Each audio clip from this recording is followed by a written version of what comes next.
దీపాలు అది పరబ్రహ్మ స్వరూపంగా మనకి చెప్పినప్పుడు, మన హిందూ ధర్మంలో దీపాన్ని పరబ్రహ్మ స్వరూపంగా చెప్పినప్పుడు, మనం ఎంత రెస్పెక్ట్ ఇవ్వగలమో అంత రెస్పెక్ట్ మన శక్తి వంచన లేకుండా దీపాలకు ఇవ్వాలి. అప్పుడే మీకు ప్రయోజనం. దీపం వెలిగించగానే పూజలు చేస్తారు. దీపం వెలిగించడానికి ఒక పద్ధతి ఉంది. ఇందాక నేను చెప్పిన పద్ధతి కాకుండా ఈ ప్రమిదలను ఎప్పుడూ అట్లా పెట్టకూడదు. ప్రమిదల కింద పత్రం ఉండాలి, ప్రత్యేకించి తమలపాకు. ఆ తమలపాకులు పెట్టినప్పుడు తమలపాకు కొసలు తూర్పుకు వచ్చేటట్టు పెట్టుకోవాలి. ఆ తమలపాకుల పైన దీపాలు పెట్టుకోవాలి.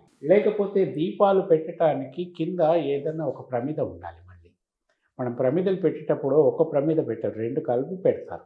దీపం పెట్టే ప్రమిద కింద ఇంకో ఖాళీ ప్రమిద ఉంటుంది. అట్లాగే మనం దీపారాధన మందిరంలో చేసినా సరే దీపాల కింద తప్పకుండా పత్రం ఉండాలి. తమలపాకు బెస్ట్. తమలపాకు లేకపోతే మనకి పర్మనెంట్గా ఒకటి కావాలంటే ఒక చిన్న దీపం పెట్టడానికి ఒక పాత్ర లాంటిది ఉంటుంది. ఇది కావచ్చు, బ్రాస్ది కావచ్చు.